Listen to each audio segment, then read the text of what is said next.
ආයිබෝන් පුතේ අපි අද කතා කරන්නේ 11 වන ශ්‍රේණියේ 11 වන පාඩම. පුද්ගල විෂමතා සහ කර්මය.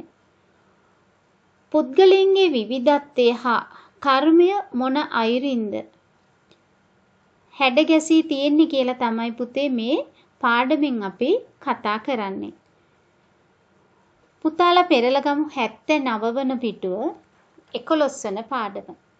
මේ සඳහන් වෙනවා පුතේ 11 වන ශ්‍රේණියේ දරුවෙක් ඩෙන්ගු උණ හැදිලා මැරුණු අවස්ථාවක්. ඒ දරුවා සිහි කරලා පාසලේ ඒ වෙනුවෙන් ධර්මදේශනයක් පවත්වලා පිරිකර පූජා කරනවා. ඒ අවස්ථාවේ ඒ සඳහා පැමිණි දේශකයන්න් වහන්සේ මේ දරුවා අකාලේ මිය යාමට තුඩු දිය හැකි හේතු කුමක්ද කියලා එදා බුදුරජාණන් වහන්සේගෙන් සුබ තරුණයා සුබ මානවකයා ඇහුව ප්‍රශ්නෙට දුන්න පිළිතුර දේශනා කරනවා. ඒ පිළිතුරට අනුව අපිට මේ රූපරාමුව දිහා බැලුවොත් තේරුම් ගන්න පුළුවන් පුතේ කළ කර්මානුරූපව මිනිස් ආත්මයක් ලැබෙනවා වගේම කරපු කර්මානුරූපව මේ විදියට සත්ත්ව ආත්මයක් ලැබෙන්නට පුළුවන් බව. සමහර විට පෙර ආත්මෙදී මේ රූපරාමුවේ ඉන්න මේ කරත්ත හිමිකරු සමග ඉන්න මේ සත්තු දෙන්න, ගවය දෙන්න සමහර විටක පෙර ආත්මේ එකම පවුලේ හිටිය නෑදෑයින් වෙන්නටත් පුළුවනි. මොකද කරපු කර්මානුරූපව තමයි පුතේ ඊළඟ භවයේදී මුණ ගැහෙන්නේ. සංසාරේ පුරුද්දට මේ විදියට මිනිස්සු වෙලා හම්බ වෙනවා වගේම සත්තු වෙලත් මුණ ගැහෙන අවස්ථා තියෙනවා. සුබ මානවයකට බුදුරජාණන් වහන්සේ දුන්න පිළිතුරට අනුව අපිට අනුමාන කළ හැකි ඒ බව. එහෙමනම් අපි කරන කර්ම මෙන්න මේ ගවයාගේ පසුපස එන රෝදේ වගේ පුතේ නිරතුරුව ගමන් කරනවා. චක්‍රයක් වගේ අවසානයක් නැහැ. උපම් මොහොතේ සිට මිය යන මොහොත දක්වාම කරපු කර්මවලට අපි විපාක විඳිමින් තමයි ජීවිතේ ගත කරන්නේ. ඉපදෙමින් මැරෙමින් සංසාරේ පුරාවට අපි මේ විදිහට කර්ම රැස් කරමින් ගමන් කරනවා. කර්මවලට පුතේ ලැබෙන විපාකයක් මෙන්න මේ ගොනා පසුපස එන කරත්ත රෝදේ වගේ. නැවතීමක් නැහැ. නැවතුන වෙලාවට විතරයි පුතේ නැවතීමක් තියෙන්නේ. දැන් මෙතනදී මේ ගොනාගේ කරත්තය නවත්තලා තියෙන්නේ ගිමන් හැරීම සඳහා. ඒ මොහොතට පමණයි කර්මයේහි විපාකය නැවතීමක් තියෙන්නේ. ආයෙත් මේ දෙන්න ගමන් අරඹනකොට මේ රෝදය මේ අයගේ පිටිපස්සේ යනවා. ඒ විදියට තමයි පුතේ අපේ ජීවිතේත් අපි කරන කර්ම සහ විපාක අපි කරන සියලුම ක්‍රියාවලට පුතේ විපාකයක් ලැබෙනවා. එහෙනම් ඒ විපාකත් මෙන්න මේ ගුණා පසුපස එන කරත්ත රෝදේ වගේ. කරත්ත රෝදයට නැවතීමක් නෑ පුතේ. නිතරම මේ රෝදය මේ අයගේ පසුපස යනවා වගේ අපි කරන කර්මවලත් විපාක මැරෙන තෙක් ඉපදුනා නම් අපි මැරෙනවා පුතේ දවසක. එහෙනම් ඒ මැරෙන තෙක් අපි පිටිපස්සේ මේ කරපු කර්මවල විපාක එනවා. ඒ විතරක් නෙවෙයි මරණයෙන් පස්සේ ඊළඟ ආත්මෙදී ඒ වගේම කවදා හරි ආත්මිකදී කොහේදී හරි අපිට මේ ආත්මෙදී කරන සියලුම ක්‍රියාවලට විපාක විඳින්නට සිද්ධ වෙනවා. ඒක තමයි මේ චක්‍රයෙන් අර්ථවත් කෙරෙන්නේ. මේ රෝදය කියන එක කැරකීමේදී අවසානයක් නැහැ. අගක් මුලක් හොයන්නට බෑ පුතේ අපිට රෝදයක. ඒ රෝදයේ ස්වභාවය තමයි නිරතුරුවම කරකැවෙන එක. ඒ වගේම තමයි පුතේ අපි කරන කර්මවල විපාක. අපි වැරදි කරොත් මේ රෝදය වගේ ගොනා පසුපසෙන මේ ගැල් රෝදේ වගේ නිතරම අකුසල් විපාක අපේ පිටුපස්සෙන් එනවා.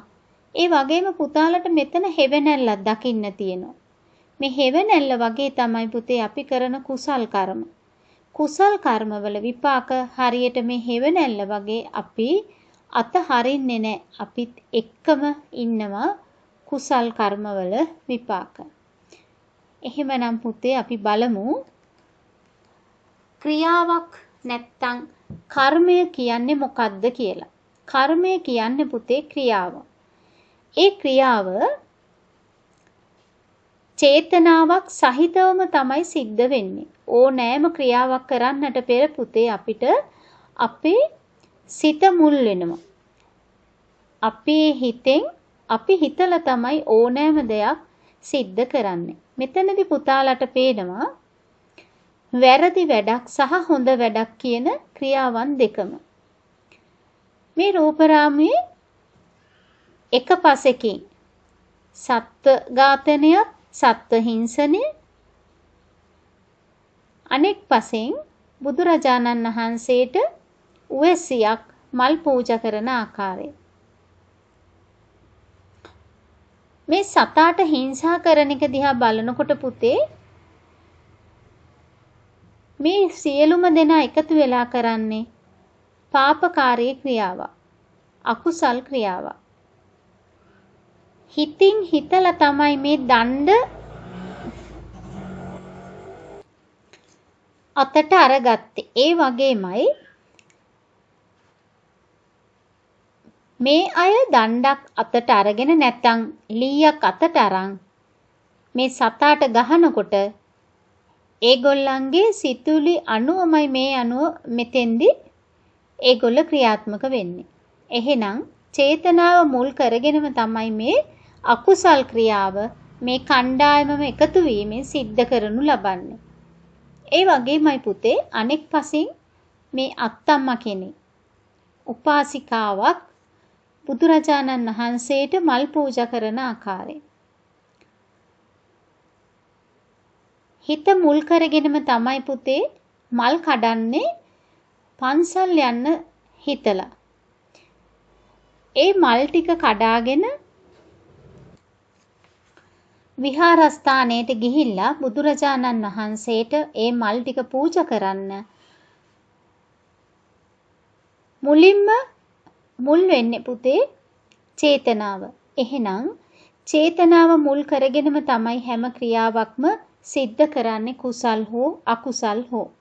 පුතාලට පේනවා දොහොත් මුදුන් දීලා මේ විදියට මේ උවැසිය පින් රැස් කරගන්න ආකාරය, ඒ වගේම අනෙක් පසෙන් මේ පිරිස එකතු වෙලා පව් රැස් කරන ආකාරය. එහෙමනම් අපි කරන ක්‍රියාවන් සඳහා චේතනාව මුල් වෙලා තමයි කරන්නේ. පුද්ගල විසමතා හා කර්මය. දවසක් බුදුරජාණන් වහන්සේ ජේතවනාරාමේ වැඩ ඉන්න අවස්ථාවක පුතේ සුබ මානවකයා ගිහිල්ලා බුදුරජාණන් වහන්සේ මුණ ගැහෙනවා. මේ සුබ මානවකයා කියන්නේ එදා ඉන්දියාවේ හිටියා තෝදෙය්‍ය කියලා බමුණෙක්. මේ බමුණා ගොඩක් පොහොසත් කෙනෙක්. මේ තෝදෙය්‍ය බමුණට බොහෝ වස්තුව තිබුණා. හැබැයි කාටවත් දුන්නේ නැහැ. හරි ලෝභී පුද්ගලෙක්. මෙයා වස්තුව සියල්ලම ගොඩ ගහලා අවසානයේදී මෙයා මැරෙන්න ඉස්සෙල්ලා තෝදෙය්‍ය බමුණා වත්තේ කෙලවරක ගිහිල්ලා මේ සියලුම ඒ කාලේ අද වගේ පාවිච්චි උනේ රුපියල් නෙවෙයි පුතේ, මසුරන්, කහවණු, රත්රන් කාසි තමයි පාවිච්චි කරේ. මේ වස්තුව සියල්ල වත්තේ කෙලවරක ගිහිල්ලා හංගනවා. ඒ හංගලා ඉන්න අතරේදී දවසක මේ තෝදෙය්‍ය බමුණා මැරෙනවා. ඒ මැරුණට පස්සේ මේ තෝදෙය්‍ය බමුණගේ පුතා තමයි පුතේ සුබ මානවකයා. ඒ බමුණා මිය ගියාට පස්සේ කොහේ ඉපදෙන්න ඇද්ද? ඉන්නකම් ලෝභ කම්මයි කරේ කියලා මේ අහල පහල ඉන්න මිනිස්සු කතා වෙනවා. ඒ නිසා ඒ අය කතා වෙනවා අපි ගිහිල්ලා බුදුරජාණන් වහන්සේගෙන් අහමු මේ තෝදෙය බමුණා මරණයෙන් පස්සේ කොහේ ඉපදෙන්න ඇතිද කියලා. මේ අය ගිහිල්ලා බුදුරජාණන් වහන්සේ හම් වෙනවා. මේ විදියට පුතේ බුදුරජාණන් වහන්සේගෙන් අහනවා මේ මිනිස්සු ගිහිල්ලා තෝදෙය බමුණා කොහේ ඉපදිලා ඇද්ද කියලා. ඒ වෙලාවේ බුදුරජාණන් වහන්සේ උත්තරයක් දෙන්නේ නැතුව නිහඬව ඉන්නවා. ආයෙත් දවසක මේ අය ගිහින් අහනවා. එදත් නිහඬව ඉන්නවා. මොකද ඒ ගෙදරම හිටිය ඒ බ්‍රාහ්මණයාගේ නිවසේම බල්ලෙක් කියලා ඉපදිලා කියලා කියන එක හොඳ මදි කියලා හිතලා බුදුරජාණන් වහන්සේ දෙවෙනි දවසත් නොකිය ඉන්නවා. තුන්වෙනි දවසේ ගිහිල්ලා ඇහුවාම මේක කියනවා. ඊට පස්සේ ওই කතාව ආරංචි වෙන පුතේ මේ සුබ මානවකයට. සුබ කියන්නේ තෝදෙය්‍ය බමුණගේ පුතා. ඊළඟට මේ තෝදෙය්‍ය බමුණ පිළිබඳව මේ මිනිස්සු කතා කරනකොට සුබ මානවකයට මේ ගැන ආරංචි වෙනවා. ඉතින් සුබ මානවකයට හරි දුකයිනේ පුතේ. මොකද තමන්ගේම තාත්තා ගෙදර බල්ලෙක් කියලා ඉපදිලා කියලා පිළිගන්නට කවුරුත් කැමති නැහැ. පුතෙක් විදිහට කැමති නැහැ කොහොමවත්. ඉතින් මේ සුබ මානවකයට හරිම වේදනාකාරී මේ කතාව ඇහුවම. ඒ නිසා සුබ මානවකයා ගිහිල්ලා බුදුරජාණන් වහන්සේ හම් වෙනවා. හම් වෙලා අහනවා බුදු පියාණන් වහන්සේ මෙන්න මේ විදිහට මිනිස්සු කතා වෙනවා අපේ තාත්තා ගැන. නොයිකුත් කතා කියනවා. ඒ වගේ ඇත්තක් තියනවද? ඒ වගේම මේ සමාජයේ මිනිස්සු විවිධාකාරයි. සමහරු මිනිස් ආත්මයක් ලැබුවට හැසිරෙන්නේ සත්තු වගේ. තව සමහර මිනිස්සු හරීම ලස්සනයි. තව සමහර මිනිස්සු හරීම අවලස්සනයි. සමහරු සුදු පාටයි. සමහරු කළු පාටයි. සමහරු හරිය උසයි. සමහර මිනිස්සු හරි මිටි. ඒ වගේම සමහර මිනිස්සු දීර්ඝායුෂ ලැබලා මැරෙන්නේ. තවත් කොටසක් අඩු ආයුෂ විඳලා මැරිලා යනවා. තව සමහර අය ඉපදිලා දවස් කීපකින් මරණයටපත් වෙනවා. තව සමහර අය බොහෝම සල්ලි තියෙනවා. සිටුවරු රජවරු වෙලා උපදිනවා. තව සමහරු බොහෝම දුගී දුප්පත් පැල්වල උපත ලබනවා. මෙන්න මේ විදියට මිනිස්සු අතර ඇතිවන සිද්ධ වෙලා තියෙන වෙනස මොකක්ද කියලා අහනවා ගෞතමයන් වහන්සේ. මේ මිනිස් ලෝකේ ජීවත් වෙන හැම දෙනාම එක සමාන නැහැ. මෙලෙස ලෝකේ මිනිසුන් අතර වෙනස්කම් ඇති වෙන්න හේතුව කුමක්ද කියලා අහනවා බුදුරජාණන් වහන්සේගෙන්. එදා බුදුරජාණන් වහන්සේ ජේතවනාරාමය දෙව්රම් වෙහෙර කියන්නේ පුතේ ජේතවනාරාමයට මේ ජේතවනාරාමේ වැඩ ඉන්න අවස්ථාවක සමයි මේ සුබ තරුණයා ගිහිල්ලා බුදුරජාණන් වහන්සේගෙන් විමසන්නේ මොකද්ද මේ මිනිස්සු අතර දකින්නට ලැබෙන වෙනසට හේතුව කියලා. ඊට පස්සේ බුදුරජාණන් වහන්සේ උත්තර දෙනවා ඒ අවස්ථාවේ ජේතවනාරාමේ සංඝයා වහන්සේලා වැඩ ඉන්නවා. ඊට පස්සේ පුතේ මේ සංඝයා වහන්සේලාට සුබ තරුණයා මේ ප්‍රශ්නේ අහපුවම ඇත්තටම උන්වහන්සේලාටත් ඒ ප්‍රශ්නේම ඇති වෙනවා. ඊපස්සේ උන්වහන්සේලාත් අහන්න ගන්නවා ඇත්ත තමයි බුදු පියාණන් වහන්සේ අපිත් මේ වෙනස සමාජයේ දකිනවා. මොකද්ද හේතුව? ඒ වෙලාවේ බුදුරජාණන් වහන්සේ උත්තර දෙනවා චේතනාහං භික්ඛවේ කම්මං වදාමි. චේතයිත්වා කම්මං කරෝති කායේන වාචාය මනසා. මහණෙනි මම චේතනාවම කර්මයේයි කියමි. සිතින් සිතා කයෙන් වචනෙන් මනසෙන් කර්ම රැස් කරයි. මේක සඳහන් වෙන්නේ පුතේ අංගුත්තර නිකාය නිබ්බේධික කියන පරියාය සූත්‍රය. එතකොට බුදුරජාණන් වහන්සේ මේ විදියට සුබ තරුණයාට උත්තර දෙනවා කරන ක්‍රියාවන් සිත කය වචනය කියන තුන්දොරින් අපි සිද්ධ කරනවා. ඒ සියලුම ක්‍රියා සිද්ධ කරනකොට පුතේ චේතනාවම පෙරදරි කොටගෙන තමයි සිද්ධ වෙන්නේ කියන එක. චේතනාහම් භික්ඛවේ කම්මං වදාමි. එතකොට වදාමි කියන්නේ පුතේ වදාරනවා, දේශනා කරනවා කියන එක. දැන් පුතාලට මේ පාලි පාඨය විභාගෙදී අහුවොත් සමහරක් විට සමහර දරුවෝ ලියනවා පුතේ මහණෙනි මම චේතනාව කර්මයේයි සිතමි කියලා. හැබැයි සිතමි කියලා ලිව්වොත් වැරදි පුතේ. එතකොට ලකුණු ලැබෙන්නේ නැහැ. මොකද චේතනාහම් භික්ඛවේ කම්මං වදාමි. එහෙනම් වදාමි කියන්නේ කියමි කියන එකයි. එතෙන්දී අපි ලිවිය යුතු වෙන්නේ පුතේ මහණෙනි මම චේතනාව කර්මයේයි කියමි යනුවෙන්. මේ විදියට බුදුරජාණන් වහන්සේ පෙන්නලා දෙනවා පුතේ චේතනාවම තමයි මේ කර්මය සඳහා මුල් වෙන්නේ කියන එක. එහෙමනම් මේ සත්‍යය උස් පහත් විදිහට බෙදනු ලබන්නේ කර්මයෙන් කියන එක බුදුරජාණන් වහන්සේ චුල්ලකම්ම විභංග සූත්‍ර දේශනාවේදී තමයි පුතේ දේශනා කරනු ලබන්නේ. කුසල් අකුසල් කර්ම නිසා පුද්ගලයාගේ සසර දික්කේ අපි ගෙවෙන හැම විනාඩියකම පුතේ කුසල් අකුසල් විදිහට කර්ම රැස් කරනවා. එහෙනම් මේ කරන කර්ම නිසාම තමයි පුතේ අපි සසර නැවත නැවතත් ගමන් කරන්නේ. ඉපදෙමින් මැරෙමින් යන ගමනක් පුතේ අපි මේ යන්නේ.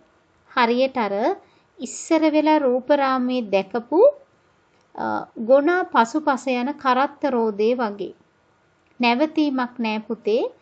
අපි ගෙවෙන හැම විනාඩියකම කරන්නේ එක්ක කුසල් කරනවා එහෙම නැත්නම් අකුසල් කරනවා. ඒ සඳහා අපිට කය මුල් වෙන්නට පුළුවනි. කය මුල් වෙනවත් සමගම ඊට ඉස්සෙල්ලා මුල් වෙන්නේ පුතේ හිත. එහෙමනම් හිත මූලික කරගෙන තමයි කය හැසිරෙන්නේ. ඒ වගේම හිත මූලික කරගෙන තමයි පුතේ අපේ වචනය හැසිරෙන්නේ. මේ විදියට අපි හිත පෙරටු කරගෙන කරනු ලබන ක්‍රියා එක්ක කුසල් කර්ම වෙනවා. එහෙම නැත්නම් පුතේ අකුසල කර්ම වෙනවා. අපි කුසල කර්ම කරොත් ලැබෙන විපාකය ඊට අනුරූපව කුසල් විපාක ලැබෙනවා. අපි අකුසල් කර්ම කරොත් ඊට අනුරූපව අපිට අකුසල විපාක ලැබෙනවා. මෙන්න මේ කරන කුසල් අකුසල් නිසාවෙන් අපි සංසාරේ පුරාවටම ගමන් කරමින් යනවා. ඒ හේතුවෙන්ම තමයි අපිට නැවත උපතක් ලැබෙන්නේ. ඒ ලැබෙන උපත අපි හඳුන්වනවා පුතේ පුනර්භවය නමින්. පුනර් කියන්නේ නැවත, භවය කියන්නේ උපත. එහෙනම් නැවත උපතක් ගැන බුදුදහමේ සඳහන් කරනවා. ඇතැම් වෙනත් ආගම්වල නැවත උපතක් ගැන සඳහනක් නෑ පුතේ. මේ ආත්මය විතරයි. මේ ආත්මය ගැන පමණක් හිතන ගොඩක් ජනතාව පුළුවන් තරම් අකුසල් කරනවා. සත්තු මරනවා, යාග හෝම පවත්වනවා, දහස් ගණනින් සත්තු යාග කණුවල බැඳලා බිලි පූජා පවත්වනවා. එහෙනම් ඒ අය හිතන්නේ නැවත උපතක් නැති බව. ඒ නිසා මේ ආත්මෙදී පුළුවන් තරම් අකුසල් කරමින් ඒ අය ජීවත් වෙනවා. හැබැයි කවදාක හරි දවසක පුතේ ඒ කරන අකුසල් සඳහා අකුසල විපාකයක් ලබන්නට සිද්ධ වෙනවමයි. ඒ වගේම තමයි අපි කරන කුසල් ක්‍රියා. හොඳ ක්‍රියා කරොත් පුතේ ඊට අනුරූපව අපිට යහපත් විපාක ලබන්නට පුළුවන් වෙනවා මේ ආත්මෙදී. එහෙම නැත්නම් ඊළඟ ආත්මෙදී නැත්නම් කවදාක හෝ සංසාරේ කවදාක හෝ ඒ කරන කුසල් අකුසල් අනුව විපාක විඳින්නට සිද්ධ වෙනවා. මේ පුනර්භවයේ සංකල්පය තහවුරු කර ගැනීමට පුළුවන් පුතේ පුබ්බේ නිවාසානුස්සති ඥානය පෙර ආත්මය දැකීමේ නුවණ තුලින්. ඒ වගේමයි චුතූපපාත ඥානය. සත්‍යයේ මතු පැවැත්ම දකින නුවණ ඇති අය මේ විදියට පුනර්භවයේ අත්දැකීමෙන්ම දැනගන්නවා වගේම පුතේ දැක ගන්නවා. එහෙනම් අපිට කර්මය සමගම පුනර්භවයක් තියෙන බව තහවුරු කරන්නට පුළුවන්. මේ රූපරාමුව බලමු පුතේ. කර්මය ක්‍රියාත්මක වන ත්‍රිවිධ දොරටු. අපි කරනු ලබන කර්මය ක්‍රියාත්මක වන දොරටු තුනක් තියෙනවා. පුතාලා දන්නවා ත්‍රිවිධ දොරටු පුද්ගලයෙක්ගේ සිත, කය, වචනය කියලා. එහෙමනම් කයෙන් කරන ක්‍රියා පුතේ කාය කර්ම වෙනවා. ඒ කර්මයන් නැත්තම් ඒ ක්‍රියාවන් සිද්ධ වෙන්නේ පුතේ සචේතනිකවමයි. ඒ කියන්නේ හිතා මතා තමයි මේ කර්මයන් කරන්නේ. හිතා මතා කරන කර්ම කුසල් වෙන්නත් පුළුවනි පුතේ, අකුසල් වෙන්නත් පුළුවන්. වචී කම්ම වචනෙන් සිදුවන සචේතනික ක්‍රියා. වචනෙන් සිදුවන ක්‍රියාවන් සිද්ධ වෙන්නට පෙර හිතින් හිතලා තමයි පුතේ ඒ වචන ප්‍රකාශ කරන්නේ. හොඳ වචන පිට වෙන්නත් පුළුවනි කටෙන්, වැරදි වචන පිට වෙන්නත් පුළුවන්. පුතාලා දන්නවා වචනෙන් සිදුවන අකුසල් 4ක් තියෙනවා. ඒ මොනවද කිව්වොත් බොරු කීම, කේලාම් කීම, හිස් වචන කීම, පරුස වචන කීම. එහෙනම් මේ වැරදි 4ම සිද්ධ වෙන්නේ පුතේ වචනෙන්. ඒවා අකුසල් වෙනවා. මේ අකුසල් කරද්දී හිත මුල් වෙලා තමයි කරන්නේ සචේතනිකව. ඒ වගේම තමයි පුතේ කුසල කර්ම සහිත කුසල් සහිත වචන කටෙන් පිට වෙනවා. ඒ සඳහා මුල් වෙන්නේ හිත.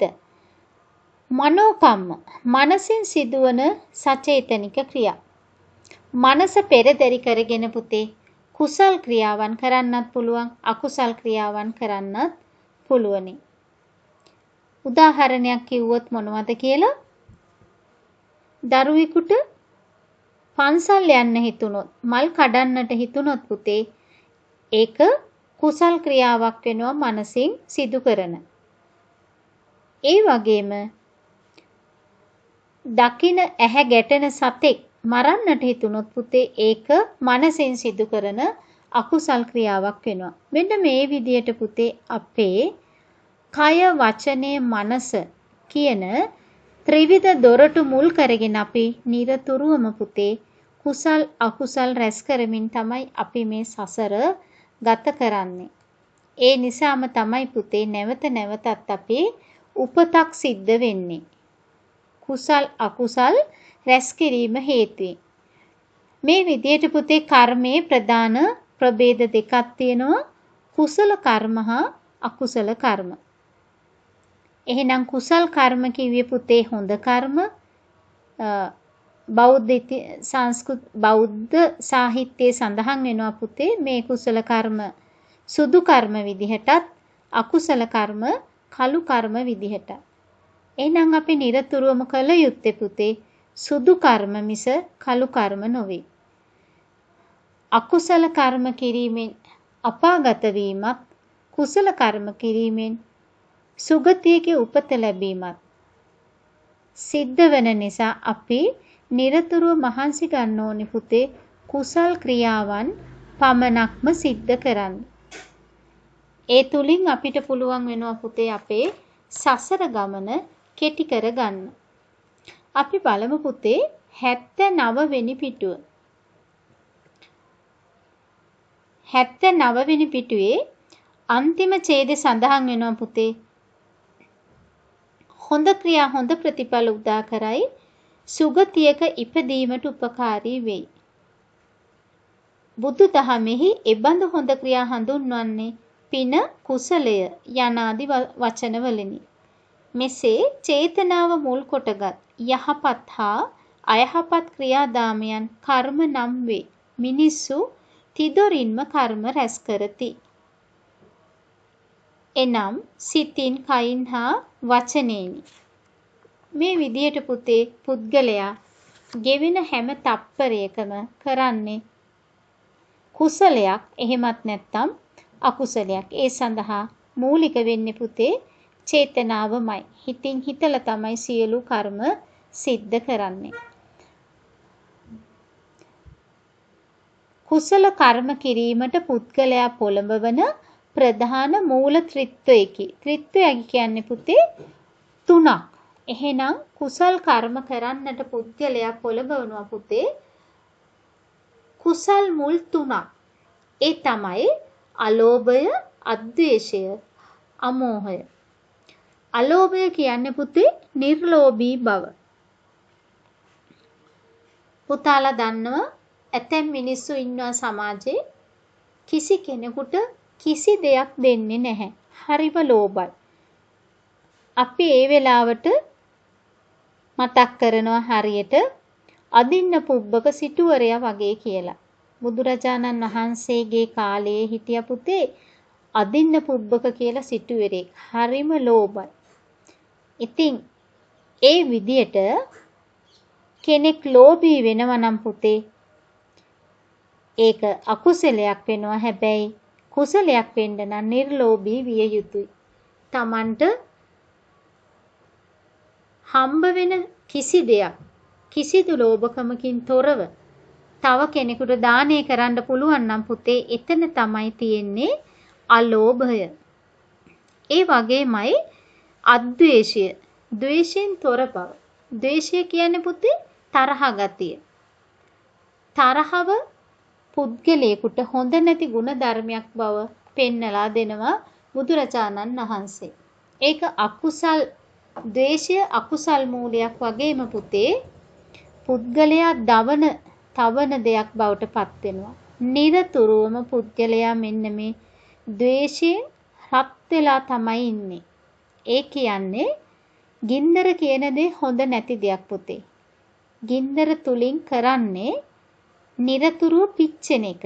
එහෙමනම් මේ ද්වේෂ සහගත පුද්ගලයා හරියට ගිනි ගොඩක් වගේ නිරතුරුවම දැවෙමින් තමයි කාලේ ගත වෙන්නේ.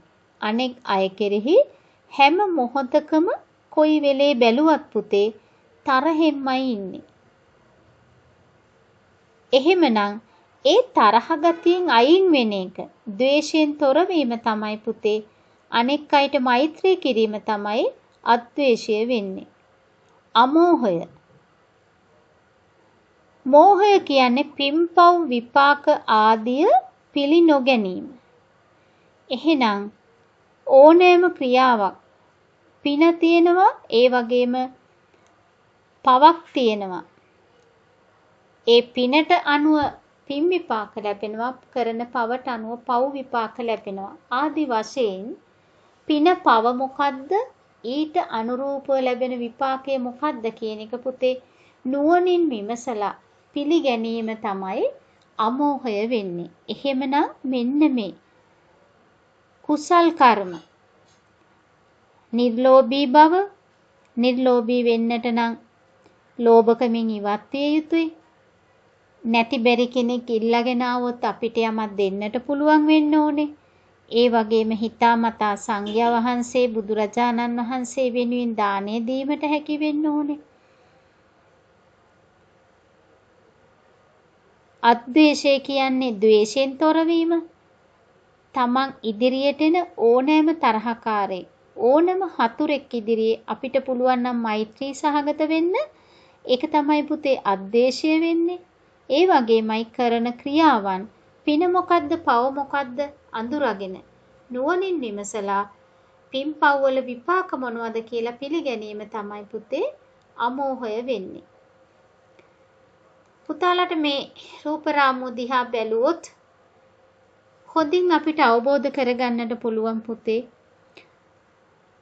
කුසල් කරොත් ඒ පින් රැස් කිරීම හේතුවෙම පුතේ ඊළඟ භවයේදී හොඳ තැනක උපත ලබන්නට පුළුවන් වෙනවා. කිසි දෙයකින් අඩුවක් නැහැ, කිසිදු ප්‍රශ්නයක් නැහැ. අපි කියන්නේ පුතේ මාළිගයක් කියලා. මාලිගයක් වැනි ගෙයක් හදලා හොඳ වාහනයක් තියාගෙන හොඳින් කාටවත් කරදරයක් නැතුව සැපසේ ජීවත් වෙන්නට පුළුවන් පුතේ. නිරතුරුවම කුසල් රැස් කිරීම තුලින් ඊළඟ ආත්මෙත් ඒ වගේම නිරතුරුව දන් දීම තුලින් සසර හැමදාමත් මේ විදියට සැප ලබන්නට පුළුවනි. පුතාලට මේ රූපරාමයේ දකින්නට පුළුවනි මේ නිවසේ ජීවත් වෙන සුනකයා නැත්තම් බල්ලා. අර පුතාලට මතක් වෙන ඇති තෝදෙය්‍ය බමුණගේ කතාව. සුබ මානවකයා බුදුරජාණන් වහන්සේ ළඟට ගිහිල්ලා ඇහුවාම බුදුරජාණන් වහන්සේ අන්තිමට තෝදෙය්‍ය බමුණ පිළිබඳව සුබ තරුණයාට තෝදෙය්‍ය බමුණා කියන්නේ සුබ මානවකයාගේ තාත්තා. ඒ සුබ මානවකයාට තෝදෙය්‍ය බමුණා නිවසේම බල්ල වෙලා උපත ලැබලා තියෙනවා කියන එක කිව්වම මේ සුබ තරුණයාට හරියට දුක හිතුනම බොරුවක් නම් ඒක කොහොමද සපත කරන්නේ කියලා බුදුරජාණන් වහන්සේම පැවරුමක් දෙනවා මේ සුබ තරුණයාට. අපිට මේ එහෙනම් පාසල් වල අද අපි ක්‍රියාත්මක කරන පැවරුම් ක්‍රමයේ පුතේ එදා බුදුරජාණන් වහන්සේ මිනිස්සුන්ට පැවරුම් ක්‍රමයේ පෙන්නලා දීපු දේ තමයි අපි අද මේ පැවරුම් දිගටම අරගෙන යන්නේ. මේ හොඳ පැවරුමක් දෙනවා සුබ තරුණයාට. මොකද්ද දෙන්නේ? අද ගෙදර ගිහිල්ලා මේ ගෙදර ඉන්න බල්ලා හොඳට නාවලා ඒ විදිහට දවස් 2ක් 3ක් හොඳින් නාවලා හොඳට කණ්ඩ බොණ්ඩ දීලා සලකලා අන්තිමට බල්ලා රැට නිදා ගන්නට යද්දි හොඳින් හිස අතගාලා කනට කරලා කියනවා තාත්තා ඒ කාලේ හම්බ කරපු වස්තුව කොහෙද තිබ්බේ කියලා අහන්න කිව්වම පුතේ මේ සුබ තරුණයාට ඇත්තටම ඒක කරන්න අමාරුයි. මොකද තමුන්ගේ තාත්තා ගෙදර බල්ලෙක් වෙලා ඉන්නවා කියලා පිළිගන්න පුතෙක් අකමැති. හැබැයි පුතේ ඉතින් තෝදෙය්‍ය බමුණගේම පුතානේ. එතකොට එයත් ආස ඇති වස්තුවට. අන්තිමට බුදුහාමුදුරෝ කියපු විදියට මෙයා අර බල්ලව නාවලා කරලා හොඳට පවුඩර් දාලා හොඳින් සලකලා හොඳට කන්න බොන්න දීලා රෑ නින්දට ගිය වෙලාවේ බල්ලගේ හිස අත ගාලා කනට කරලා අහනවා දැන් පුතේ බල්ලට තාත්තා කියන එක හරි අමාරුයිනේ. හැබැයි අමාරුවෙන් හරි මේ සුබ මානවකයා ඒ දේ කළා. කනට කරලා අහනවා තාත්තේ මං වෙනුවෙන් හම්බ කරපු වස්තුව කොහෙද තියෙන්නේ? එහෙම අහලා ඔය විදියට පුතේ එක දවසේම වස්තුව පෙන්වුවේ නැහැ. දවස් කීපයක් ඔය විදියට දවස් 2-3ක් ඔය විදියටම කරාම පස්සේ දවසක මේ සුනකයා දුවගෙන යනවා පුතේ වත්තේ කෙළවරට. සුබ තරුණියත් ඒ පිටිපස්සේ දුවගෙන යනවා. ගිහිල්ලා මෙයා බිම හාරනවා අත් දෙකින්ම. පුතාලා දැකලා තියෙනවානේ බල්ලෙක් කොහොමද බිම හාරන්නේ කියලා. ඉතින් මෙයා අත් දෙකින්ම බිම හාරගෙන යනවා.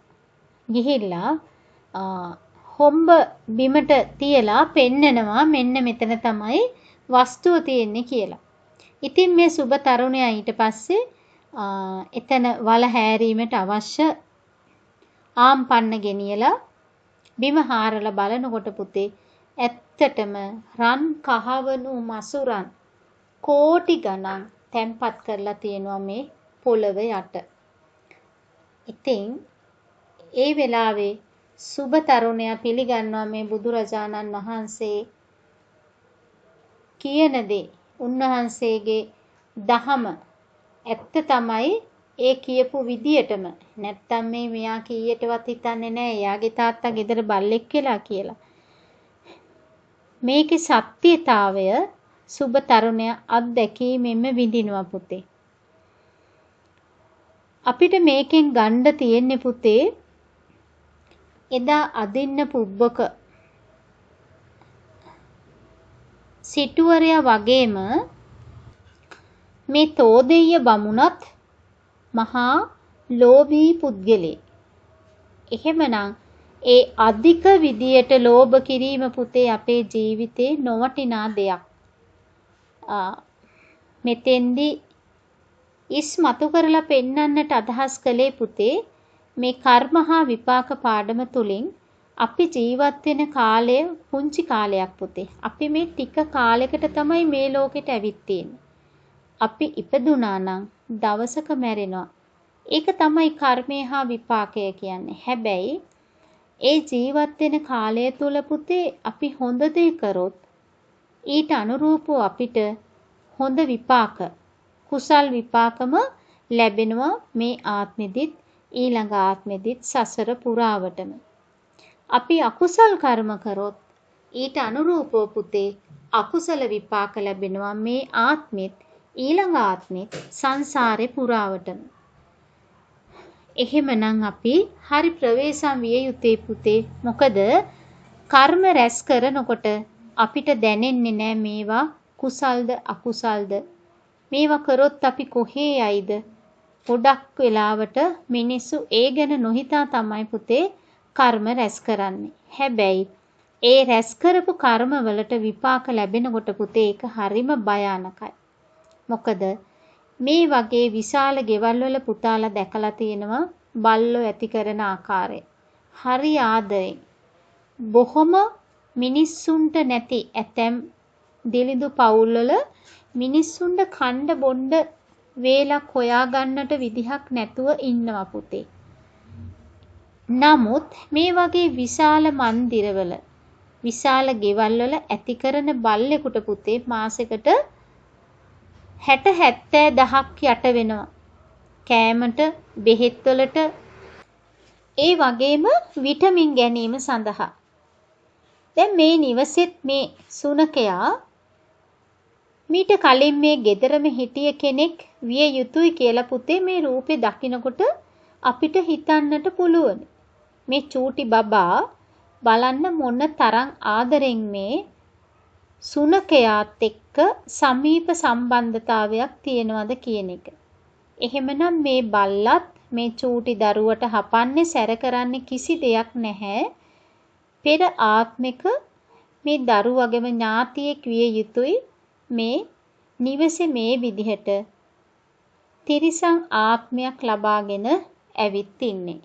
එහෙමනම් පුතේ අපි මහන්සි ගන්නට ඕනේ ජීවත් වෙලා ඉන්න කාලෙදී මේ විදියට පුළුවන් හැම වෙලාවකම කුසල් කර්ම පමණක්ම රැස් කරන්නට බුදුරජාණන් වහන්සේට දානෙ පිළිගැන්වීම, මල් පහන් පූජා කිරීම, ඒ වගේම නැති බැරි කෙනෙක් ගෙදරට ආවොත් ඒ අයට තියෙන යමක් දීලා සංග්‍රහ කිරීම, පිඩුසිඟා වඩින මහා සංඝයා වහන්සේට ඒ මොහොතේ තියෙන දෙයකින් දානය දීම, මේ වගේ පුතේ අපි කුසල් කර්ම කරොත් ඊට අනුකූලවම තමයි පුතේ හොඳ විපාකමයි ලැබෙන්නේ. අපිට සුගතියෙහි උපත ලබන්නට පුළුවන්. ඒ වගේම තමයි අකුසල කර්ම කරොත්. කුසල් කර්ම කරොත් පුතේ සුගතියක උපත ලබනවා. ඒ වගේමයි අකුසල කර්ම. අකුසල කර්ම කිරීමට පුද්ගලයා පොළඹවන ප්‍රධාන මූල තුනක් තියෙනවා. මොනවද අකුසල් මුල් තුන? ලෝභය, ද්වේෂය, මෝහය. ලෝභය කියන්නේ පුතේ සම්පත් පිළිබඳව තියෙන ඇල්ම. අපි හැම මොහොතකම පුතේ අපි මහන්සි ගන්නේ වස්තුව ගෙනල්ලා ගොඩ ගහ ගන්නට, නැත්තම් සම්පත් ගොඩ ගහ ගන්න. ඒක තමයි ලෝභකම. නැති බැරි කෙනෙක් ඉල්ලගෙන ආවොත් අපි දෙන්නට හරි ලෝභයි. ඒක අපි ළඟ තිබිය යුතු නැති ගුණ ධර්මයක්. මොකද ලෝභකම වැඩි වුණොත් අර තෝදෙය්‍ය බමුණ අදින්න පුබ්බක සිටුවරයා වගේ පුතේ අපිට මරණින් මත්තේ දුගතියක තිරිසන් ආත්මයක උපත ලබන්නට සිද්ධ වෙනවා. ඒ නිසා අපි හැම මොහොතකම මහන්සි ගන්න ඕනේ පුතේ නිර්ලෝභී පුද්ගලයෙක් බවට පත් වෙන්නට. ඒ වගේම ද්වේෂය. ද්වේෂය කියන්නේ අන් අය පිළිබඳ ඇති විරුද්ධවාදී බව. ඒක හොඳ නැති ගුණ ධර්මයක්. ද්වේෂය කියන්නේ පුතේ ගින්දර වගේ. එහෙනම් මේ ගින්නෙන් නිතරම පිච්චි පිච්චි දැවි දැවි ඉන්නවට වැඩිය හොඳම දේ පුතේ මෛත්‍රී සහගත වීම. ඒ වගේම මෝහය. පින්පව් විපාකාදිය නැතයි සිතීම. ගොඩක් අය හිතනවා ඔය පින් කියන්නේ බොරු. මොන පව්ද? මොන අපායද? මොන දිව්‍ය ලෝකද? ඔහොම කියන අය පුතේ අපිට අද සමාජයේ ඕන තරම් දකින්නට පුළුවනි. නමුත් පුතේ බුදුරජාණන් වහන්සේ දේශනා කරපු ධර්මය සදාකාලිකයි. ඒ ධර්මයේ නිරතුරුව හැම තැනකම සඳහන් වෙනවා අපාය සහ දිව්‍ය ලෝකය තියෙන බව. අපිට පුළුවන් ඒ සඳහා ත්‍රිපිටකයේ පොත්පත් පරිශීලනය කරලා මේ අපාය සංකල්පයේ දිව්‍ය ලෝක සංකල්පයේ බුදුරජාණන් වහන්සේගේ මුවින් දේශනා කරලා තියෙනවද මේවා ඇත්තද කියලා අපිටම හොයා බලන්නට. එහෙමනම් පුතේ මෝහය කියන්නේ පින්පව් විපාක පිළි නොගැනීම. මේ විදියට පුතේ නිරතුරුවම අකුසල් කරන අය මරණින් මතු මෙන්න මේ විදිහ දිලිඳු වෙලා උපදින්නට පුළුවනි. දන් නොදුන්න පුද්ගලයා නිරතුරුවම පුතේ ආර්ථික ප්‍රශ්නවලට මැදි වෙලා කන්න බොන්න දෙයක් නැතුව ඉන්න හිටින්න හරියට තැනක් නැතුව දුක් විඳින්නට සිද්ධ වෙනවා. එහෙමනම් අපි මහන්සි ගත යුතු වෙන්නේ පුතේ නිරතුරුවම අකුසලයෙන් මිදී කුසල් පමණක්ම රැස් කරන්නට. මොකද කුසල් අකුසල් පිළිබඳව පිළිගැනීමකින් තොරව කටයුතු කිරීම නිසාම පුතේ නිරතුරුව ඒ ගැන පිළිගැනීමකින් තොරව ගෙවෙන හැම මොහොතකම කුසල් අකුසල් රැස් කරමි. මේ යන ගමන නැවතීමක් ඇත්තෙම නෑ පුතේ. සංසාරික සත්වයා නිරතුරුවම පුනර්භවයට හිමිකම් කියන්නේ පුතේ මේ කුසල් අකුසල් රැස් කිරීම හේතුවෙන්. ඒ නිසා මේ කය වචනේ මනස කියන තිදොරින් සිද්ධ කරනු ලබන දස අකුසල් වලින් අපි ඈත් විය යුතුයි. ලෝභ, ද්වේෂ, මෝහ කියන කුසල් මුල් තුන පෙරදරි කරගෙන තමයි පුතේ මෙන්න මේ දස අකුසල් සිද්ධ කරන්නේ. ප්‍රාණඝාතය, සොරකම, කාම මිත්‍යාචාරය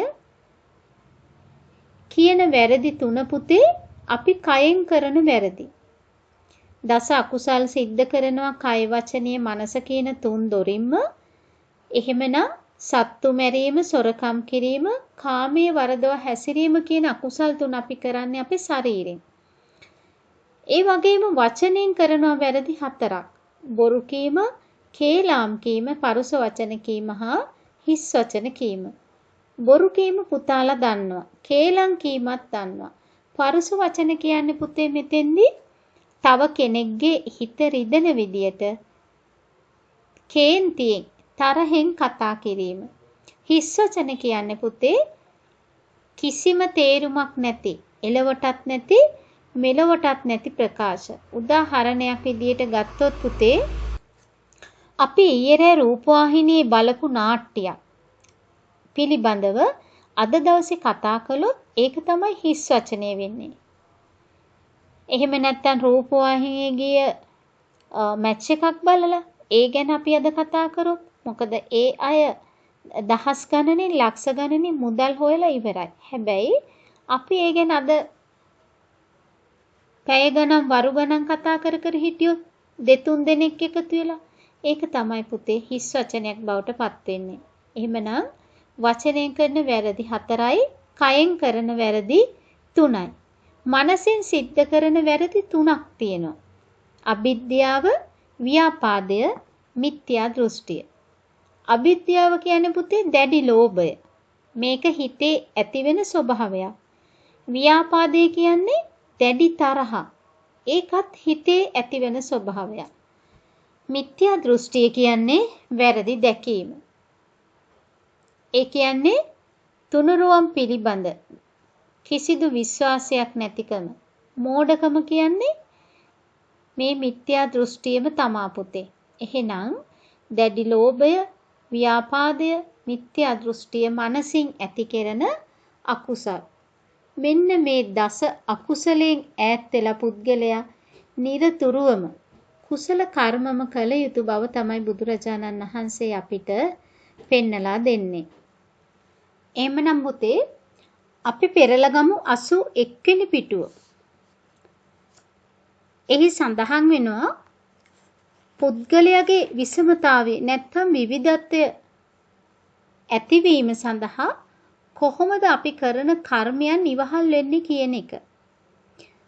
පුතාලට මතකයි අපි 10 වන ශ්‍රේණියේදී කර්මයට අනුකූලව විපාක කොහොමද යෙදෙන්නේ කියන එක කතා කළා. කාලය අනුව, කාර්යයන් අනුව ඒ ආකාරයෙන්. ඒ නිසා පුතේ අපි මේ පන්තියේදී කතා කරන්නේ මේ පුද්ගල විෂමතාවය. අපි කරන කර්ම අනුකූලව කොහොමද ඒක සිද්ධ වෙන්නේ කියන එක. අපි බලමු පුතේ. පුතාලට මතකයි අපි කලින් කතා කරා මේ සුභමානවකයා තෝදෙය්‍ය බමුණගේ පුතා. මේ සුභමානවකයා බුදුරජාණන් වහන්සේගෙන් අහපු ප්‍රශ්නෙට දීපු උත්තරේ තමයි පුතේ මෙන්න මේ විදියට බොහොම සරල කරලා පෙන්නලා දෙනවා. මිනිස්සු කරන ක්‍රියාවන්ට අනුකූලව තමයි ඊළඟ භවයේදී මේ කොහොමද ඒ කර්ම අනුරූපව උපත සැකසෙන්නේ කියන එක. එහෙමනම් පුතේ අපි බලමු පළවෙනි කරුණ අඩු ආයුෂ ඇති අය අප්පායුකා වශයෙන් හඳුන්වනවා. දීර්ඝායුෂ ඇති අය දීඝායුකා. බොහෝ ආබාධ ඇති අය බහු ආබාධා. අල්ප ආබාධ ඇති අය අප්පාබාධා. අවලස්සනයි දුබ්බන්නා. මේ පුතේ තියෙන්නේ පාලි වචනය මේ තියෙන්නේ වරහන් ඇතුලේ. රූමත් අය වන්නවන්තා. යසස් නැති අය අප්පේ සක්කා. යසස් ඇති අය මහේ සක්කා. දුප්පත් අය අප්පභෝගා. පෝසත් අය මහා භෝගා. පහත්යයි සම්මතය නීච කුලීනා. උසස්යයි සම්මතය උච්ච කුලීනා. නුවණින් අඩු අය දුප්පඤ්ඤා. ප්‍රඥාවන්තය පඤ්ඤාවන්තා. මේ විදියට පුතේ බුදුරජාණන් වහන්සේ පෙන්නලා දෙනවා ඔහු විමසනු ලැබූ පුද්ගල විෂමතා අදහස් විස්මතා අදත් අප අතර දක්නට ලැබේ. එහෙනම් මෙන්න මේ කියපු විෂමතාවයන් පුතේ එදා සමාජය තුල තිබුණා, අද සමාජය තුලත් තියෙනවා, හෙට සමාජය තුලත් මේ පුද්ගල වෙනස දකින්නට තියෙනවා.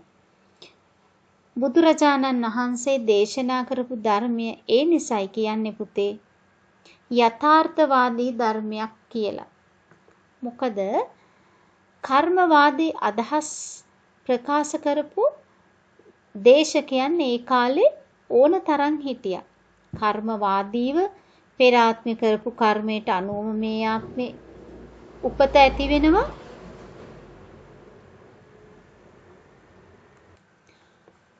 පුතාලා 83 වන පිටුවට ගියොත් එතනින් අපිට හොඳින් බලා ගන්නට පුළුවනි පුතේ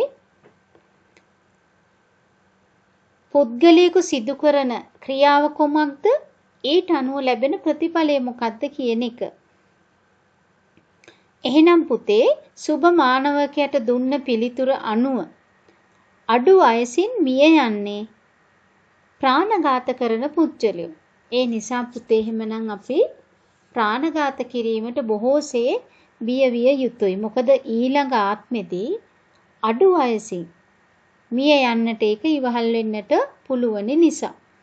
ඒ වගේම දීර්ඝාෂ විඳින්නේ ප්‍රාණඝාතය නොකරන අය. එහෙමනම් අපි මහන්සි ගන්නට ඕනි පුතේ හැකි හැම අවස්ථාවකම ප්‍රාණඝාතය නොකර පන්සිල් ආරක්ෂා කිරීමට. ඒ වගේම තුන්වෙනි කරුණ බොහෝ ආබාධ සහිතව උපදී. සත්ත්ව හිංසාව සිදු කරන්න. දැන් සත්ත්ව හිංසාව කරන අය පුතේ ගොඩක් ලෙඩ ඇතුව තමයි උපදින්නේ. පුතාලා දැකලා තියෙන සමාජයේ සමහරක් දරුවෝ ඉන්නවා ඉපදුන දවසේ ඉඳලා කුමක් හෝ රෝගයකින් පෙළෙනවා. ඒ වගේ සමහර අය එහෙම රෝගවලින් පෙළෙන්නේ නැහැ. එහෙමනම් බුදුරජාණන් වහන්සේ පෙන්නලා දෙනවා මේ බොහෝ ආබාධ ඇති උපදින්නේ සත්තුන්ට හිංසා කරපු අය. ඒ වගේම හිංසා නොකරපු අය ආබාධ රහිතව උපදිනවා. දුර්වර්ණව උපදී. ඒ වගේම වර්ණවත්ව උපදී. කැතට උපදින්නේ දුර්වර්ණ වෙලා උපදින්නේ තරහගත්ත පිරිස්, ද්වේෂයෙන් කටයුතු කරපු අය. වර්ණවත් උපදිනවා ද්වේෂයෙන් තොරව කටයුතු කරපු අය. එහෙමනම් පුතේ අපිට මේ කර්මානුරූපව ලැබෙන විපාකයේ බලනකොට ඒක අපිට හරි වටිනවා. මොකද වර්තමාන සමාජයේ ද්වේෂයෙන් ද්වේෂයට යන මිනිස්සු ඕන තරම් ඉන්නවා පුතේ. නිරතුරුව අනෙක් කෙනා කෙරෙහි ද්වේෂ සහගතව බලන අය. එහෙමනම් අපිට පුළුවන් වෙන්නට ඕනි පුතේ ද්වේෂයෙන් තොරව මෛත්‍රිය වඩන්න. අල්පේ ශාක්‍යව උපදී අන්සැපතට ඊර්ෂ්‍යා කරන්න. මහේ ශාක්‍යව උපදී අන්සැපතට ඊර්ෂ්‍යා නොකරන්න. එහෙනම් පුතේ අපි නිරතුරුව අන් අයගේ සැපතට ඊර්ෂ්‍යා නොකළ යුතුයි. අනෙක් අයගේ සැපතට සතුටට ඊර්ෂ්‍යා කළොත් තමයි පුතේ අල්පේ ශාක්‍ය වෙලා උපදින්නේ. ඒ වගේම අල්ප භෝගීව උපදී. තමා සතු කිසිවක් අන් අයට නොදී භුක්ති විඳින්න.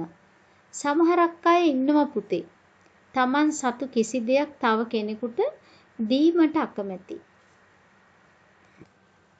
එහෙමනම් පුතේ තමන් සතු දේ නොදෙන කෙනා අල්පභෝගීව උපදිනවා. හැබැයි තමන් සතු දේ අනෙක් අයට දෙන කෙනා මහා භෝගීව උපදිනවා. ඒ මහා භෝගීව කියන්නේ පුතේ ඇතිතරම් gedara මිල මුදල් වස්තුව සියල්ල තියෙනවා. ඒ මොකද තමන් සතු දේ අනෙක් අයට දීපු පිනෙන් පෙර ආත්ම විතරක් නෙවෙයි පෙර ආත්මවල කළ කුසල් තමයි පුතේ මේ විදියට විපාක දෙන්නේ. පහත්තේ සම්මත කුලවල උපදී.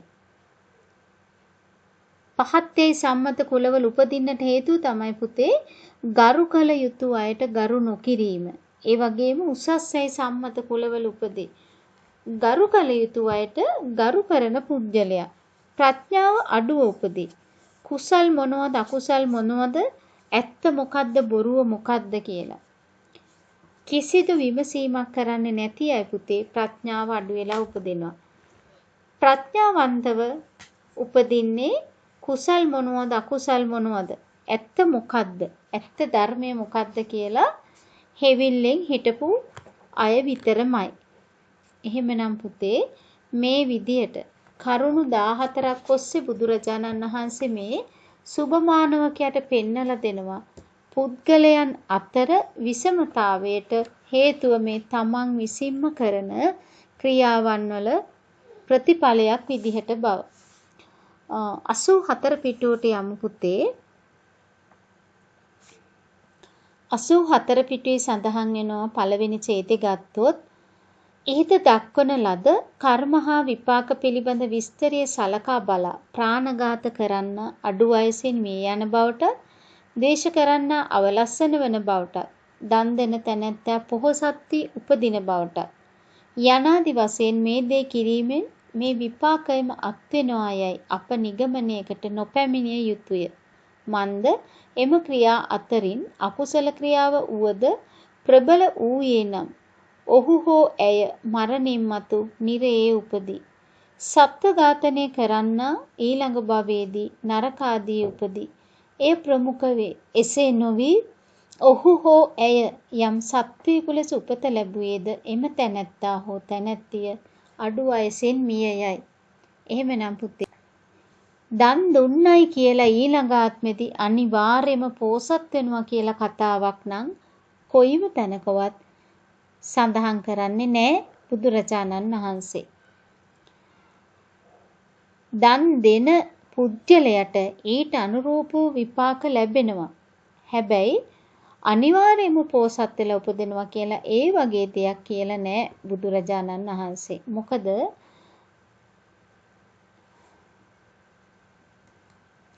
කර්මවාදයක් හෝ ආත්මවාදයක් බුදුරජාණන් වහන්සේ දේශනා කරන්නේ නැහැ. බුදුරජාණන් වහන්සේ අපිට පෙන්නලා දෙන්නේ පුතේ මේ යථාර්ථවාදී ධර්මයේ පිළිබඳව.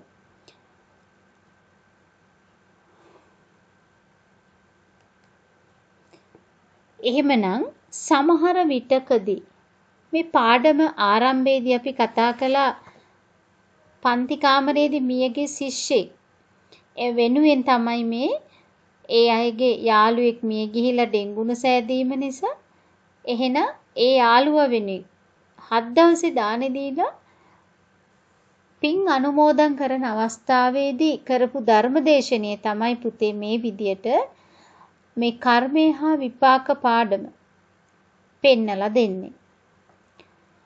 එහෙමනම් පුතේ අපි හිතට ගත යුතුයි නිරතුරුව මේ කය වචනේ මනස කියන තුන්දොරින් චේතනාව මුල් කරගෙනම සිද්ධ කරන ක්‍රියාව තමයි පුතේ කර්මය කියලා හැඳින්වෙන්නේ.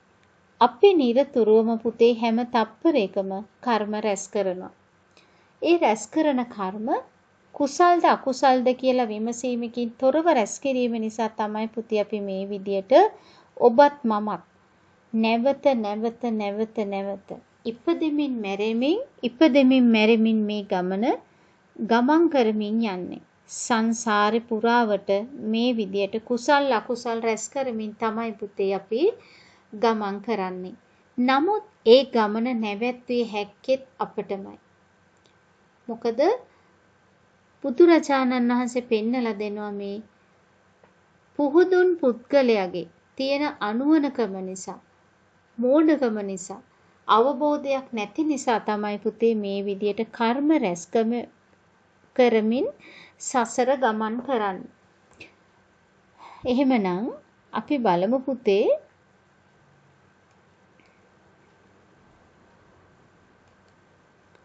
යාදිසං වපතේ බීජං තාදිසං හරතේ පලං කල්යාණකාරී කල්යාණං පාපකාරේච පාපකං. ඒ කියන්නේ යම් බීජයක් වපුරන ලැබ්බද ඒ අනුව ඵල ලැබේ. එසේම යහපත් ක්‍රියා තුලින් යහපත් විපාක ලැබේ. අයහපත් ක්‍රියා තුලින් අයහපත් විපාක ලැබේ. යම් බීජයක් වපුරනවා නම් ඒ අනුව තමයි අපිට ඵලයක් ලැබෙන්නේ. ඒ වගේම යම් යහපත් ක්‍රියාවක් තුලින් යහපත් විපාක ලැබෙනවා. අයහපත් ක්‍රියා තුලින් අයහපත් විපාක ලැබෙනවා. පුතාලට මේ රාමුව දිස්සෙනු ඇති. බලමු පුතේ. මේ ගොවි මහත්තයා නියම කාලෙදී නියම විදිහට බීජ හිටවලා හොඳ බී බොල් වී නෙවෙයි හොඳ සරු බීජ ඉහලා ඒ බීජ අස්වද්දන කාලෙට අස්වද්දලා අනතුරුව ඒ ගහ මැරෙන්නට නොදී යෙදී යුතු රසායනික පොහොර යොදමින් මේ විදියට වී ගොවිතැන වෙනුවෙන් බොහෝ මහන්සි වෙලා කටයුතු කරනවා. කලට වේලාවට අවශ්‍ය වෙලාවට වතුර ටික අවශ්‍ය වෙලාවට පොහොර ටික මේ විදියට පුතේ මේ ගොයමට සාත්තු කිරීම නිසා පුතාලට දකින්න පුළුවන් මේ රූප රාමුවෙම අනෙක් පසෙන් මනාව වැඩුණු හොඳ අස්වැන්නක් ගත හැකි කුඹුරු යාය. එහෙනම් පුතේ කලට වේලාවට වතුර ටික ඒ වගේම පොහොර ටික අවශ්‍ය සියලුම සාධක ටික මේ වී ගොවිතැනට ලැබුණොත් තමයි පුතේ මේ විදිහට සරු ඇස්වන්නක් ලබා ගන්නට පුළුවන් වෙන්නේ. එහෙමනම් අපි හොඳ වී වැපුරුවොත් හොඳ අස්වැන්නක් ලැබෙනවා. බොල් වී වැපිරුවොත් පුතේ බොල් අස්වැන්නක් තමයි අපිට ලැබෙන්නේ.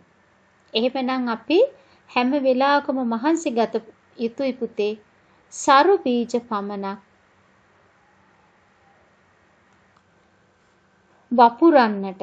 සරු බීජ පමණක් වපුරනවා කියන්නේ පුතේ අපි කල යුත්තේ කුසල් කර්ම විතරමයි. අපි කුසල කර්ම කරොත් පුතේ මෙන්න මේ වී අස්වැන්න ගත්තා වගේ මේ ගොවි මහතා අපිට පුළුවන් වෙනවා ඒ තුලින් හොඳ කර්මවලට හොඳ විපාක ලබන්නට. ඒ වගේම පුතේ අපි බොල් වී වැපිරුවොත් අපිට ලැබෙන්නේ බොල් අස්වැන්න. ඒකේ අදහස් කරන්නේ පුතේ කිසිදු විමසීමකින් තොරව අපි අකුසල් කරනවා නම් ඒ අකුසල් වලට අනුව තමයි පුතේ අපිට විපාක ලැබෙන්නේ. බොල් වී ඉස්සොත් ලැබෙන අස්වැන්නත් බොල් වීම තමයි. කියන්නාසේ පුතේ බුදුරජාණන් වහන්සේ පෙන්වලා දෙනවා අකුසල කර්ම වලින් ඈත් වෙලා කුසල කර්ම පමණක්ම කරනවා නම් අපිට ඊට අනුරූපවම තමයි විපාක ලැබෙන්නේ කියන එක. ඒ නිසා තමයි පුතේ බුදුරජාණන් වහන්සේ පෙන්වලා දෙන්නේ මානවකේ සත්වය කර්මය සුවකීය කොට ඇත්තාහ. කර්මය දායාද කොට ඇත්තාහ. කර්මය කරන කොට ඇත්තාහ. කර්මය නෑදෑ කොට ඇත්තාහ. කර්මය පිළිසරණ කොට ඇත්තාහ. කර්මය නිසා මේ පුද්ගලයන්ගේ හීන බව හා උසස් බව ඇතිවේ. එහෙනම් පුතේ එදා ඉන්දියාවේ බමුණෝ කොටසක් සියලු සමාජ අයිතිවාසිකම් අල්ලාගෙන ඉන්න සමාජ කොටස් පහතට ඇද දමමින් කටයුතු කළා. ඒ අය කියාගත්තා ඒ අය බ්‍රාහ්මණයෝ බව. සමාජයේ ඉහළම කොටස බව. ශුද්‍ර කොටස සමාජයේ පහළම කොටස බව.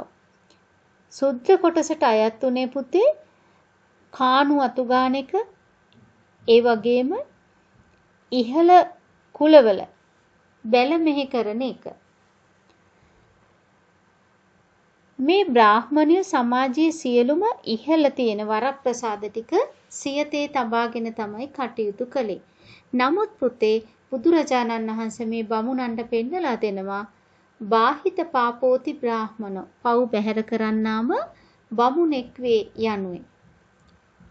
ඒ අනුව අදහස් කෙරෙන්නේ පුතේ පව් බැහැර කරන කෙනා තමයි බමුණ වෙන්නේ. එහෙනම් පව් කරන කෙනා වසලෙක් වන බව නැත්නම් සුත්‍රයෙක් වන බව.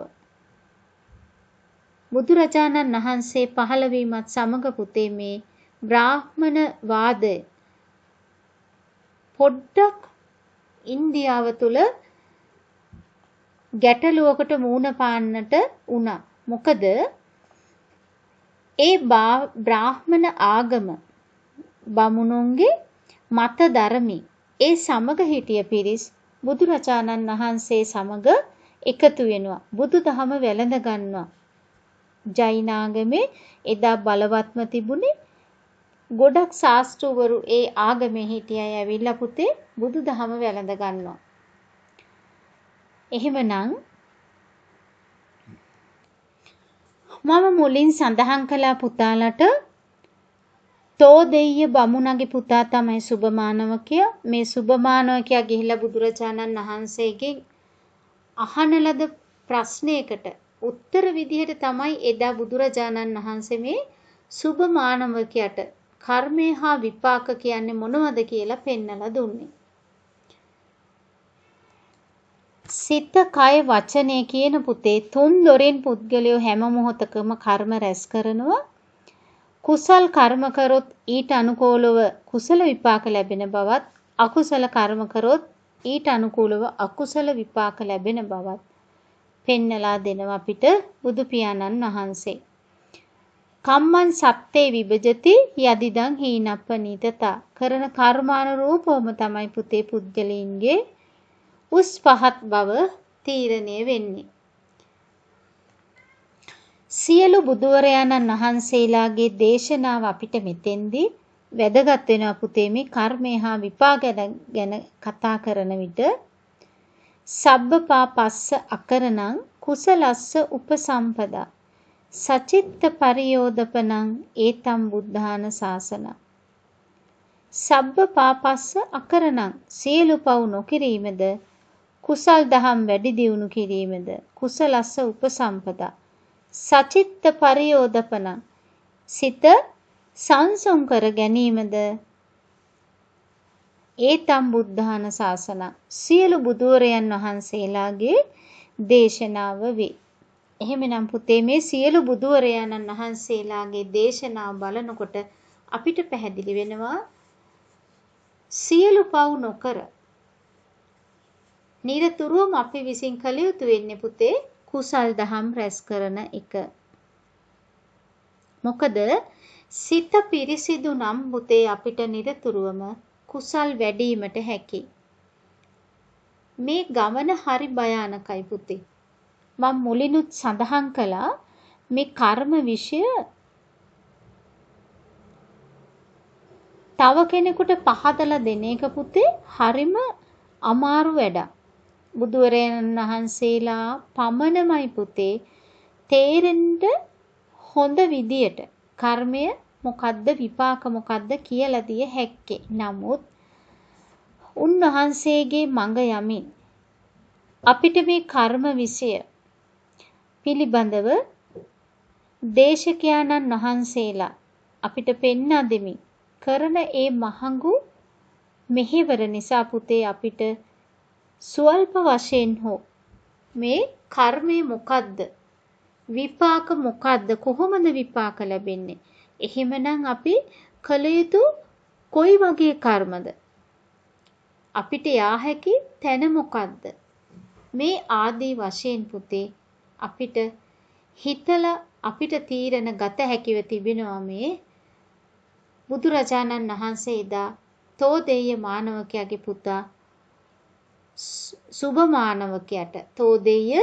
බමුණගේ පුතා සුභ මානවකයාට දේශනා කරපු මේ කර්ම විපාක පාඩම හොඳින් අධ්‍යයනය කරන විට එහෙනම් පුතේ අපි මහන්සි ගමු නිරතුරුවම කුසල් කර්ම පමනක් කරලා හොඳ විපාක ලබන්නට හොඳ තැනක උපදින්නට ඉක්මනින් නිවන් අවබෝධය සඳහා ඒ වගේම නරක වැඩවලින් ඈත් වෙලා අකුසලයෙන් ඈත් වෙලා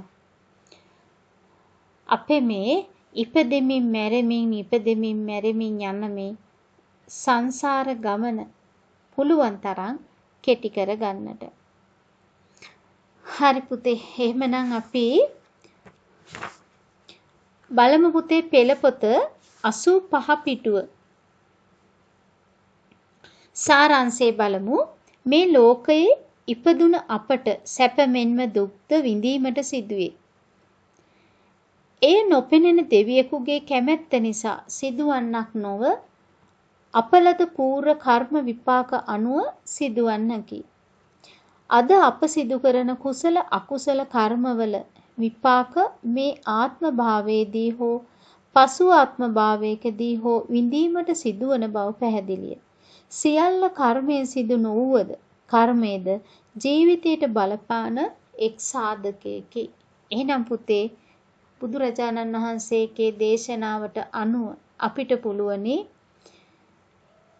සුදු කර්ම පමනක් කරන්නට හොඳ කර්ම පමනක් කරලා හරියට මේ ගොවි මහතා හොඳ වී වෙපිරීමෙන් අනතුරුව හොඳ වී අස්වැන්නක් ලබා ගන්නවාසේ අපිද පුතේ අකුසල් කර්ම සියල්ල ඉවත් කරලා කුසල කර්ම පමනක් වෙපිරුවොත් අපිට ලැබෙන අනුසස් අති මහත්. ඒ නිසා අපි මේ විදියට කුසල් කර්ම කරමින් අකුසලෙන් ඈත් වෙලා ඉක්මනින් අපේ භව ගමන නවත්ත ගැනීමට මහන්සි ගමු. ක්‍රියාකාරකම චුල්ලකම්ම විභංග සූත්‍රයට අනුව පුද්ගල විසමතා 14ක් හා ඊට අදාළ විපාක මතකයෙන් කියන්න. එහෙමනම් පුතාලට සිද්ධ වෙනවා මෙතෙන්දී මේ පුද්ගල විසමතාවේ යටතේ දක්වලා තියෙන කරුණු 14 හොඳින් කටපාඩම් කරගන්නට. එහෙම වුණොත් අපිට විභාගෙදී ලේසි පුතේ උත්තර ගොනු කරන්න. 2 දස කුසල් මොනවාදයි සොයා ඒවා සිතින් කයින් වචනෙන් සිදුවන ආකාරය අනුව කොටස් 3කට බෙදා දක්වන්න. පුතාලට මම මුලදිම දස කුසල් දස අකුසල් පෙන්නලා දුන්නා. පුතාලට පුළුවනි ඒ දස කුසල් දස අකුසල් හොඳින් බලලා ඒ ප්‍රශ්නෙට උත්තර ලියන්නට. ඊට පස්සේ පුතේ බලමු පැවරුම. පන්තියේ ළමයින් කණ්ඩායම් දෙකකට බෙදී එක් කණ්ඩායමක් අප සමාජයේ දක්නට ඇති විෂමතා හා ඒවා ඇතිවීමට බලපා ඇති කර්ම විපාක කවරේදයි පෙන්වා දෙමින් පාසලේ බිත්ති පුවත්පතෙහි පළ කිරීමට ලිපියක් ලියන්න. එතකොට අපි පාසලේ බිත්ති පුවත්පතට ලිපියක් ලියන්නට අවශ්‍යයි. පුතාලට ඒ පැවරුමත් කළ හැකි. ඉන් අනතුරුව පුතේ පොතේ තියෙන වැඩ ටික කරලා ඉවර කරලා පුතාලට පුළුවනි පැවරුම් පොත අරගෙන මෙන්න මේ පැවරුම ලියලා පාඩමේ මාතෘකාව ලියනවා. ඊට පස්සේ මේ පැවරුම ලියනවා. ඊළඟට උත්තර සපයනවා. පළවෙනි ප්‍රශ්නේ අපි ලියමු පුතේ. බුදුරජාණන් වහන්සේ කර්ම විෂය පිළිබඳව පැහැදිලි කරමින් දේශනා කළ සූත්‍රේ නම් කරන්න. බුදුරජාණන් වහන්සේ කර්ම විෂය පිළිබඳව පැහැදිලි කරමින් දේශනා කළ සූත්‍රේ නම් කරන්න. 2. පුද්ගලයන් කුසල කර්ම සිදු කරනු ලබන ත්‍රිවිධ කුසල් මුල් 3 නම් කරන්න. තුන්වෙනි ප්‍රශ්නේ කර්ම හා විපාක පිළිබඳ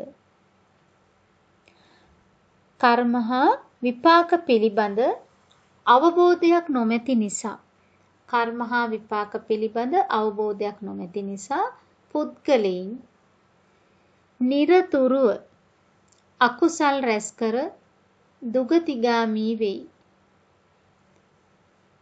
කර්ම හා විපාක පිළිබඳ අවබෝධයක් නොමැති නිසා පුද්ගලයන් නිරතුරුව අකුසල් රැස් කර දුගතිගාමී වෙයි. කර්මය නිසාම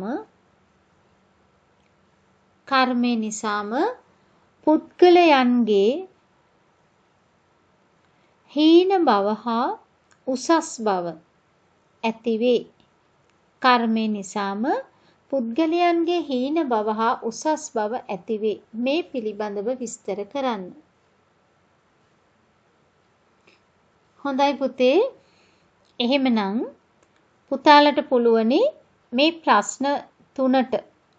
දැන් පුතේ මේ ප්‍රශ්න හදලා තියෙන්නේ ඔයාලට O level විභාගෙට එන ආකාරයට, අහන ආකාරයට. පළවෙනි කොටසට ලකුණු 2ක් එන විදිහටත්, දෙවෙනි කොටසට ලකුණු 3ක් එන විදිහටත්, තුන්වෙනි කොටසට ලකුණු 5ක් එන විදිහටත් තමයි පුතේ මේ පුතාලට ප්‍රශ්න සැකසීම සිද්ධ කරන්නේ. ලකුණු 10යි. එහෙමනම් ඒ ආකාරයෙන් තමයි අපි මේ ප්‍රශ්න සැකසීම සිදු කරන්නේ පුතේ. පුතාලට පුළුවනි CR කොලයක් අරගෙන මේ ප්‍රශ්නය සඳහා පිළිතුරු ලියන්නට. එහෙම නැතිනම් පැවරුම් පොතේ මේ ප්‍රශ්න ලියනවා, උත්තරේ ලියනවා, ප්‍රශ්නේ ලියන උත්තරේ. ওই විදියට පුතේ ප්‍රශ්න 3ට පිළිතුරු ලියලා පන්තියේ විෂය භාර ගුරුවරයාට දීලා මේක බලා ගන්නත් පුළුවනි. එහෙම නැත්නම් පුතාලටම මේ